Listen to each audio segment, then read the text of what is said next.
Olá a todos. Então, essa semana a gente vai falar sobre os explicadores agnósticos de modelo, né? Então, quando não tem jeito e a gente não pode usar os modelos interpretáveis, né, por N motivos, mas mesmo assim a gente quer tentar extrair alguma explicação, alguma interpretação dos modelos de predição, então a gente ainda tem esse recurso de usar modelos que são criados para explicar modelos de predição, né? Então, nessa semana a gente vai falar sobre isso nessa e potencialmente na próxima e talvez na outra ainda. Então, basicamente, o que a gente vai falar nessas próximas aulas são: primeiro, eu vou introduzir o que são modelos explicadores, um pouquinho mais de detalhes. Aí eu vou falar um pouquinho sobre a explicação baseada em exemplos. E aí eu passo para dois tópicos que são explicação global, em que eu vou falar de explicações que interpretam, explicam o modelo como um todo, né? Ou seja, dá uma explicação como um agregado do comportamento do modelo. E nisso eu vou falar do gráfico de dependência parcial, que foi criado, se eu não me engano, no paper daquele algoritmo Rule Fit. Depois, sobre o efeito local acumulado, a análise de interação dos atributos, que é uma análise importante, independente do que você vai aplicar, modelo interpretável ou não. Decomposição funcional, importância de atributo por permutação, global surrogate e protótipos. E aí depois a gente passa para a explicação local. A explicação local ela difere da global porque eu vou explicar apenas um exemplo, né? Então, digamos, vamos fazer um contraste aqui com aquele exemplo da base de dados de aluguel de bicicletas, né? A explicação global ela vai falar coisa do tipo: olha, se eu aumentar a temperatura, se eu tiver um aumento de temperatura, eu vou ter um aumento na demanda de bicicletas. Então é um comportamento global que funciona ao longo do sistema, né? Independente de qual exemplo que eu estou falando. Explicação local, ele fala o seguinte: olha, hoje está fazendo 25 graus, está com 40% de umidade relativa e é um dia de trabalho, um dia útil. Por que vai ter a demanda X de aluguéis de bicicletas? Então o modelo de predição vai falar: olha, espera que eles vão alugar em torno de 1.000 bicicletas hoje, dadas essas características. E a explicação local vai falar: mas por quê? Né? Porque, sei lá, a temperatura está agradável e as pessoas têm que trabalhar. Então ele vai evidenciar o porquê da predição de um único exemplo, né? E na explicação local a gente vai falar sobre o gráfico ICE, né? Individual Conditional Expectation, uso de local surrogates, counterfactual explanations, que também é um jeito bem interessante de você tirar explicações e interpretações do modelo, ou como manipular o modelo ao seu favor, né? Isso tem bastante utilidade em prática em diversos assuntos. Depois, em seguida, falar sobre o Shapley Values, né? Que é baseado na teoria dos jogos, e o seu estimador, que é o SHAP. E, finalmente, uma extensão do Shapley, que é o Integrated Gradients. Então, vamos falar um pouquinho sobre modelos explicadores, né? Então, os modelos interpretáveis, a gente viu nas semanas anteriores que eles apresentam bons resultados em vários casos de estudos práticos, né? Ok, nem todos esses estudos fizeram um estudo bem detalhado para ver qual que é o ganho de desempenho em relação ao modelo caixa preta, ao modelo interpretável, mas para o caso de estudo que eles estavam estudando, eles geraram um modelo que era bom o suficiente e que trouxeram informações extras, porque era isso que eles estavam querendo, outras informações, né? Não era um modelo que simplesmente ficava fazendo predição. Só que nem sempre isso aí representa a realidade, né? Então, às vezes, a relação dos dados é descrita por um modelo mais complexo, que não dá para ser capturado por uma árvore de decisão, um conjunto de regras, um modelo linear, mesmo que generalizado, né? Tem algumas incertezas que não são previstas pelos modelos, então a gente viu que quando, quando a gente precisa aplicar os modelos interpretáveis, junto deles vem várias propriedades que a gente assume dos nossos dados, né? E nem sempre os dados são compatíveis com esses modelos. Tem também o caso de falta de conhecimento do domínio. Então a gente viu que, por exemplo, a gente vai falar de modelos lineares generalizados.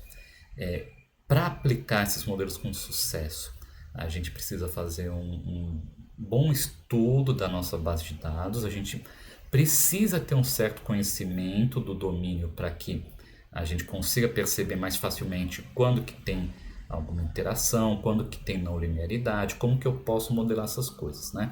Por outro lado, quando a gente fala de modelos caixa preta, esses modelos costumam dar um bom desempenho sem muito esforço no pré-processamento, né? Ainda precisa fazer um pré-processamento dos dados, tá? Nem que seja normalização, seleção de atributos, mas eles costumam precisar de um esforço menor do que esses modelos interpretáveis. Então, é um processo mais cômodo, né, para você ganhar um desempenho. E em alguns casos, né, também apresenta um desempenho bem superior aos modelos interpretáveis, tá? Veja que tudo isso não tem um estudo muito bem detalhado que pode falar assim, que pode dar a certeza dessas afirmações que eu acabei de falar, né? Principalmente pensando que cada caso é um caso, cada base de dados é uma história diferente, né? Então você, dependendo do domínio de estudo, dependendo da sua base, você pode ser que seja mais interessante seguir por um caminho diferente, seja caixa preta, seja modelo interpretável, tá? Tem um artigo, né, que nós precisamos de 100 classificadores, do We Need 100 Classifiers, que tenta fazer um estudo com várias bases de dados e vários classificadores, né? E desse estudo a gente consegue perceber uma superioridade dos modelos caixa preta, tá? Mas também não foi um estudo que compreende todos os modelos interpretáveis e todas as situações, né? Por quê? Por exemplo, se eu não me engano, acho que não tem o GLM, mas se tiver o GLM nesse estudo, ele não fez o esforço que geralmente alguém que vai aplicar um GLM faz na hora do pré-processamento dos dados, né? Obviamente porque os autores aplicam em muitas bases de dados, acho que basicamente todo o repositório do UCI, e aí não tem como fazer um estudo prévio dos dados para cada base de dados com um certo cuidado, né? Então, a conclusão desse estudo é que no caso geral, no caso médio, sem fazer muito esforço para processamento de dados, fazendo apenas aquele pipeline padrão, os modelos caixa preta são superiores, tá? Mas não descartem os modelos interpretáveis por conta disso. Pense um pouco o quanto que a sua base de dados, o quanto a sua tarefa de análise de dados se qualifica para um uso de modelo interpretável. Vocês vão ver que eu talvez tenha um viés para recomendar o uso de modelos interpretáveis. Eu particularmente gosto de tentar primeiro encontrar uma solução mais simples antes de partir para modelos complexos. Então, na minha concepção, quando você vai trabalhar com uma única base de dados por um tempo, vale a pena você começar uma exploração de dados, depois passar para modelos mais simples, interpretáveis e, tendo a necessidade, chega no modelo complexo. Bom, então, diante disso, né, tudo que eu falei até agora, falei até demais em relação ao slide anterior, né, vários autores propuseram modelos cujo objetivo é de gerar explicações, né? Então a gente tem modelos que geram predições e agora a gente vai ter modelos que geram explicações das predições da caixa preta. E esses modelos são chamados explicadores agnósticos, porque em tese eles funcionam para qualquer modelo, sem a necessidade de conhecer qual modelo é esse, tá? Então veja que esses modelos agnósticos eles vêm com alguns poréns, né? Primeiro, A explicação gerada pode ter uma acurácia inferior do que a predição, porque quando você explica algo, você simplifica algo, né? Então você vai ver que durante as próximas aulas, que agora vai entrar uma matemática um pouquinho mais pesada, eu vou simplificar vários conceitos com certa perda de acurácia, né? Para que vocês consigam compreender a mensagem que eu estou passando.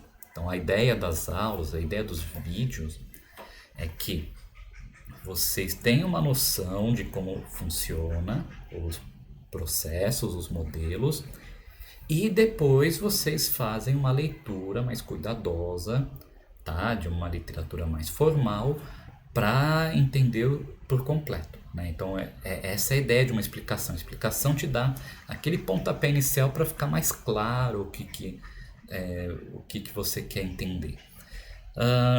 Os modelos de explicação, eles podem ser numéricos, ou seja, eles podem passar valores, por exemplo, valores de qual é a importância de uma variável para a predição. Pode ser textual, então ele pode gerar um texto que qualquer pessoa leiga consegue ler e entender o que foi feito para o processo de decisão. Bom, eu estimei 1000 bicicletas hoje porque a temperatura está agradável e a umidade também está ali